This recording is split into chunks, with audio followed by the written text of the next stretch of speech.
Hey guys, it's your girl Tubbi of the Nerdy Bird site, coming to you live thanks to theantidote.com. Have an opportunity once again to kick the reel and bring you another artist right here from Baton Rouge, giving you an opportunity to meet and greet.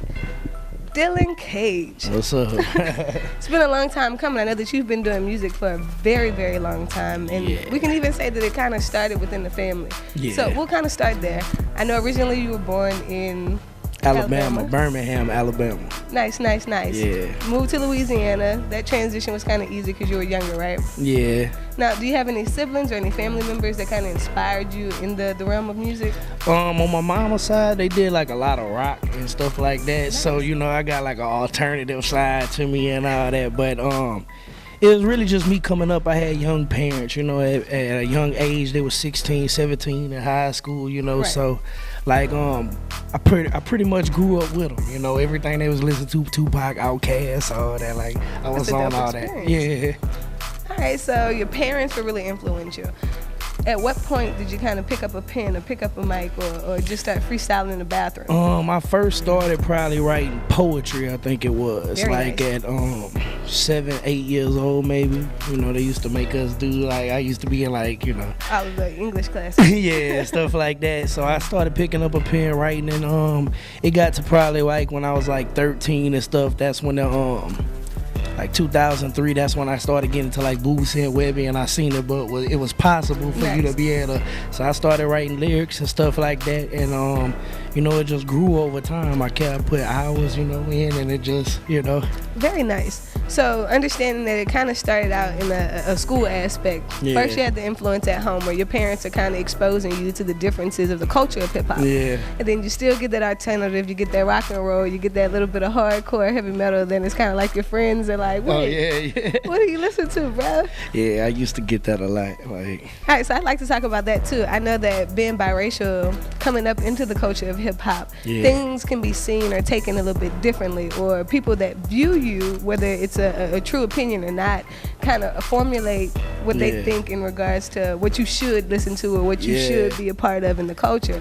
How was that growing up, knowing that you had that diversity in music thanks to the culture that your parents were able to expose you to? Yeah, I used to I used to deal with a lot, you know, the regular way you're young, you know, you more brighter than anybody else and all that, but I feel like it was just more so like me putting, I don't want to word it, like people try to put labels on stuff like that. I always felt like I got the best of both worlds, you know what I'm saying? Like, with all the race and all that stuff, racism and all that's going on right now, I try to take the positive aspect of both, like, you know what I'm saying? Even though it was rough and rocky coming up, and like, I try to take the best out of it.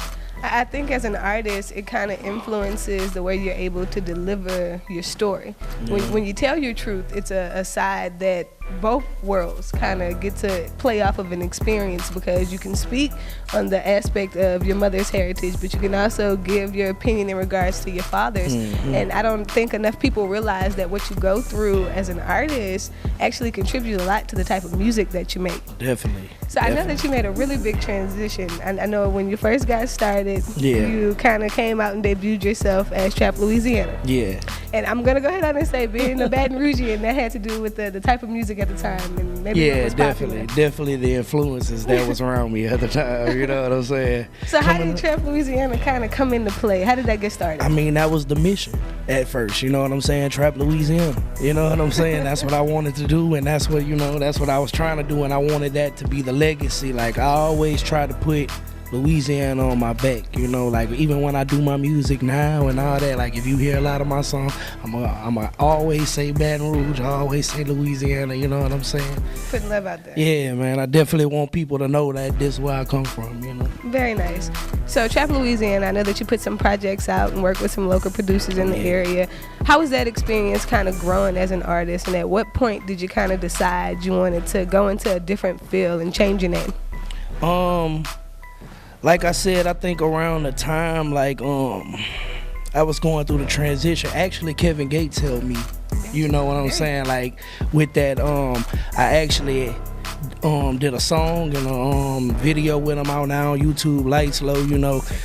And I just spent some time with him. I went to South by Southwest with him and all that, and just seeing how things really was. And he was like, you know, more than anything, always give them you, and don't you know, compromise yourself for anybody. You know what I'm saying? Very nice, and that's a powerful message, because not only does it come out in your person as an influencer, but again, it shines through your music. And when you decided to change from Trap Louisiana and you said, okay, I'm Dylan Cage, this is who I am, take me for who I am. Yeah. How did the music change? How did the voice change? That different, like I said, once again, it was just that be yourself mentality. I didn't have to talk about what everybody else was talking about and all. Like, I want my music, a lot of it real personal. So like the music I do, it, you know, it's really if you like, you gonna like it or not like it. I feel like, you know what I'm saying? Like, either you gonna be into it because you respect the craft, and you know, or you gonna be like, oh, that's not turned up enough for me or something like that. You know what I'm saying? Now, would you consider yourself more of a conscious rapper now that you're kind of coming out of that trap, or is it just more hip hop? Like it's just like self-progression, you know what I'm saying? So it's like whatever. I'm lit sometimes, but you know what I'm saying? But I'm also reserved sometimes and real chill, you know what I'm saying? My overall personality is kind of chill, you know what I'm saying? Right, so you basically bring out the real Dylan Cage in all aspects into your music. Yeah, I'm not vying for attention and all that, you know. You don't have to like me, you know what I'm saying? I like that you kind of understand that your music isn't going to be for everybody. Yeah, exactly. You handle it in a very tasteful manner. You're able to say no emotion, like I don't, you know, somebody don't like it, just not for you. Right, you know? And I respect that. I respect the fact that as an artist you can grow that way. You take criticism well enough to go, okay, you didn't like it, but he does, so this is what I'm gonna do for the next one. That's really, really dope. Now, brand-wise, we're going to touch on that for a second. I know that through the transitions and the years of music and the progression, the changes, the actual influences that you've had, I know the brand means a lot more than the initial I read. So let's talk about it. Let's talk about the brand, and let's talk about what it means and why. Okay.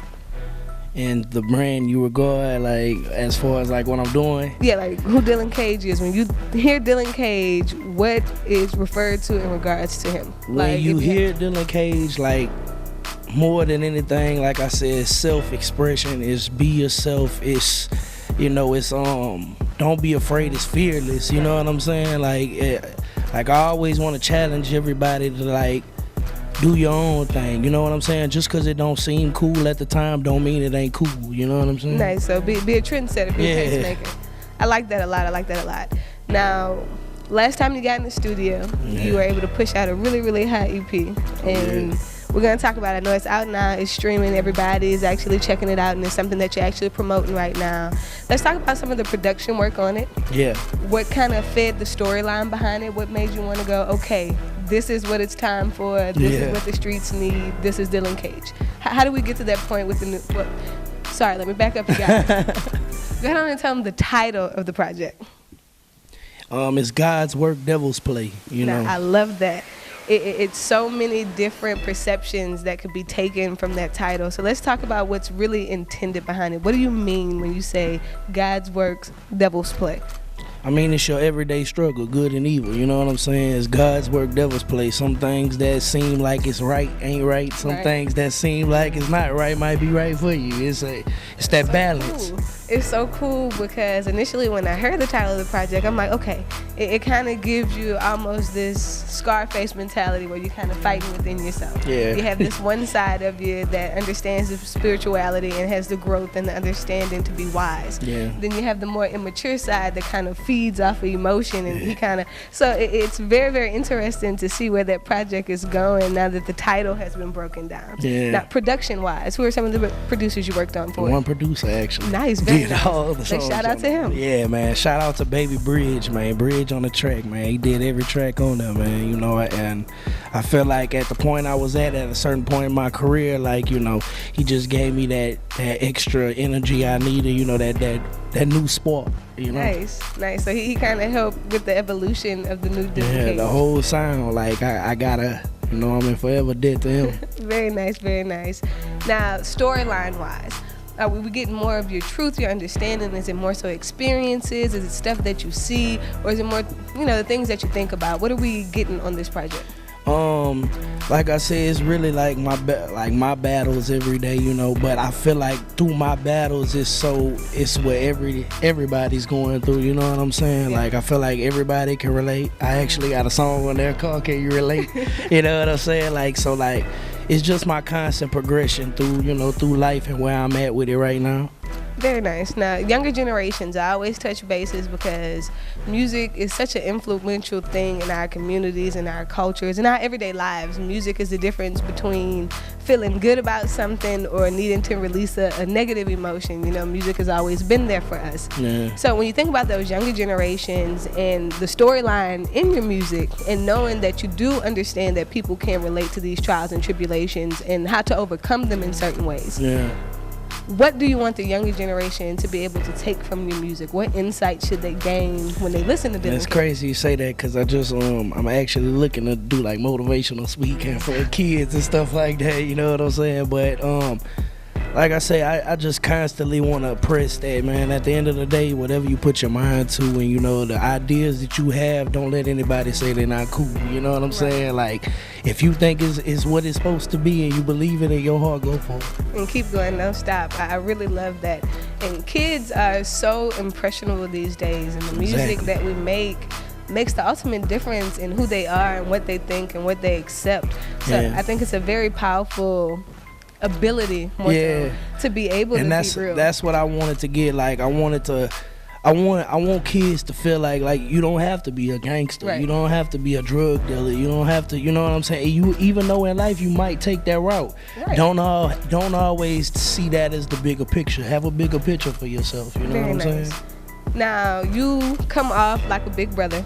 Yeah. So we're going to talk about that. We're going to talk about the fact that you as an influencer in music kind of comes from being an influencer in your own home. Yeah. Now your little brother is an artist as well. Yeah, Let's go ahead and touch bases on that. Hey Dane. Tell everybody about Hey Dane, a little bit about if you guys ever collaborated together, if you fed off of each other growing up, and who kind of started? Did he pull you? I remember like I said, when I first started recording, I bought my own equipment and I was actually recording out my mama's closet, you know what I'm saying? Let's get it out the book. Yeah.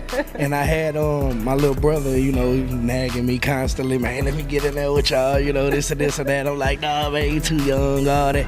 And, you know, it just got to a point where I was like, you know, I'm not going to be like how people are, you know what I'm saying, usually, and like, try to shun him away. Yeah, shun him away. I want it to be, you know, like, you know, if this what he want to do and he want to do it with me, I'm gonna uplift him and, you know what I'm saying, put a little sauce on him, and now he, you know, he fully him. He doing his own thing. That's you know. What's up. When they told me that was your brother, originally I had to stop and I was like, wait, I don't think I know who that is. And then when they described it to me, I'm like, oh, little homie that be levitating, he be floating. Shade room, all that. He done made all that now. That's what's up. Now, having it in the culture of family and being able to share that with your little brother, what goes long term? Do you guys ever plan on kind of putting out something together where you can put it together? You know, we just it's just life, man. Right at the point we at right now, it's definitely something we want to put together, but we just trying to provide and make sure our family, you know what I'm saying? So taking our time on it, but it is something that we can actually hope for in the future. Oh yeah, definitely. That's definitely gonna come out. Now that's what's up. Showcase wise, are you looking to actually hit the stage in 2018? Or are we gonna get to see you live? Yeah. I got some things in the works right now. I'm gonna probably start it off with like a release party or something like that for the project, and just over time you'll be seeing me a lot, you know, around Baton Rouge. Yeah, I'll be on the lookout, you guys. Dylan didn't come to play. He's transitioning. He's like the best of both worlds. He has a little bit of gangster underlining, but he brings you something to think about. Now, I want to ask this because this is just me. As an artist, being from Baton Rouge, living the scene, seeing how and what it takes to actually be recognized, what do you think is the hardest part about being an artist where you're from? And what do you think is missing from the culture in Baton Rouge where music is concerned? If I gotta be honest, it's probably the media outlets. You know what I'm saying? It's the I can't go down the street and go to Capitol Records, you know what I'm saying? So I can't go to these places and just walk or I don't have these people like, you know, Louisiana, you know, we kind of do our own thing as far as our market and stuff. So if you can maneuver through the market, you're good, but if you want to elevate, you're going to have to travel. Right. I personally understand, and that's why we're here. Yeah. No, Yeah. but honestly, I do understand that could be one of the hardest aspects in music. And for a lot of artists, it's enough to make you question whether or not this is something you want to continue doing. Definitely, Because it almost feels like you start running into a wall. Definitely. But like I say, I'm one of them kind of people that embrace it. Nice. Like at the end of the day, I overcame, and the trials and tribulations of not being what was in and not being the more, I'm breaking that. You know Very what I'm nice. saying? Now, if you had to pick a single off of the project that you wanted your audiences and our audiences to just check out first, what would be that hit single right now where if they're scrolling through the playlist, it should be the first song that catches their attention? I ain't gonna lie, out the gate after the intro, Get Off Your Ass. You know what I'm saying? Like out the gate, Get Off Your Ass, you definitely gonna, I think as soon as you hear it, it's gonna spark, Something that you vibe to. Yeah. And it intrigues you to kind of keep going.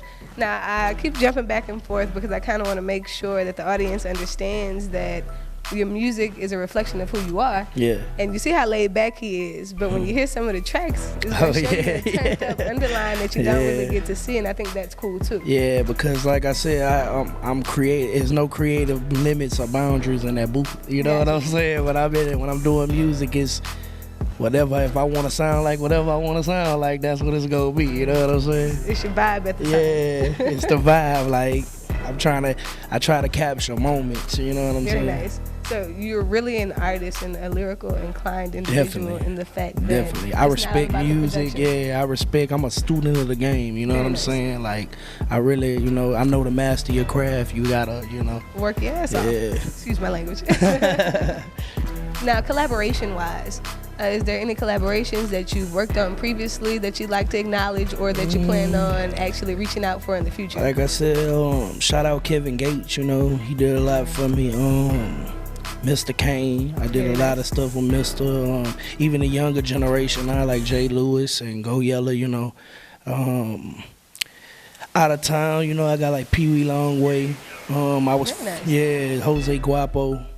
I was fortunate enough to do a song with Tubbi before he died, you know what I'm saying? So Nice. that Alabama kind of connection, you know what I'm saying? Like, and I'm just working. So anybody trying to do what I'm trying to do, let's do it. That's what's up. Now, this project, you put a very large portion of yourself into it. You kind of give the audiences, again, a glimpse of who you really are. Yeah. You even kind of touch bases on the things that you've seen that you may or may not be doing right now. Mm-hmm. But knowing that you've grown so much as an artist, understanding the differences in the cultures that you actually have been a part of, what is it that you're working for long term? Like, I know that you said that this is legacy. You actually want to be able to be remembered and leave something behind that's lasting. Yeah. But in the immediate future, right here, right now, what hopes do you have for your music? What is it that you're intending to accomplish? I want just independence. You know what I'm saying? Like I want to establish that you could do what they say couldn't be done. You know what I'm saying? Like at the end of the day, you know what I'm saying? So Very dope, very dope. You guys, Dylan Cage is a hustler, he's a scholar, he's a street knowledge wearer. He's the person that's bringing his music straight to you, straight from his everyday understandings. And he wants to know, can you relate? Can you relate? Now again, touch bases, tell them where they can find God Works Devil's Play, and let them know what they could be expecting next. You can get it on any digital outlet right now. If you can go to my Instagram. It's Dylan_Cage, DYLAN_CAGE. You can find it on Apple Music, Tidal, Spotify, anywhere you find music. Type in my name and that God's Work Devil's Play, and it's gonna pop up. All right, you guys, go ahead on and run those numbers up. We're not out here working hard for nothing. We're out here bringing you the real so that you can have something else to vibe to on your way to work, during your struggles, during the cookouts. 40 minutes. It's 40 minutes. Like, take 40 minutes out your day. If you're working out, if you're doing anything, just, check me out. I don't have any features, nothing. Like, it's one producer, it's a sound, it's a vibe. Like, I want people to listen to it and, hopefully they get a piece of me. Very nice, very nice. Well, we do greatly appreciate you for sitting down and vibing with us, Dylan. Likewise. I can't wait to go check out the entire project and actually be able to get a better understanding of who you are as an artist. You guys, it's been fun. It's your girl Tubbi of the Nerdy Bird site, and thanks to theantidote.com, we're coming to you live.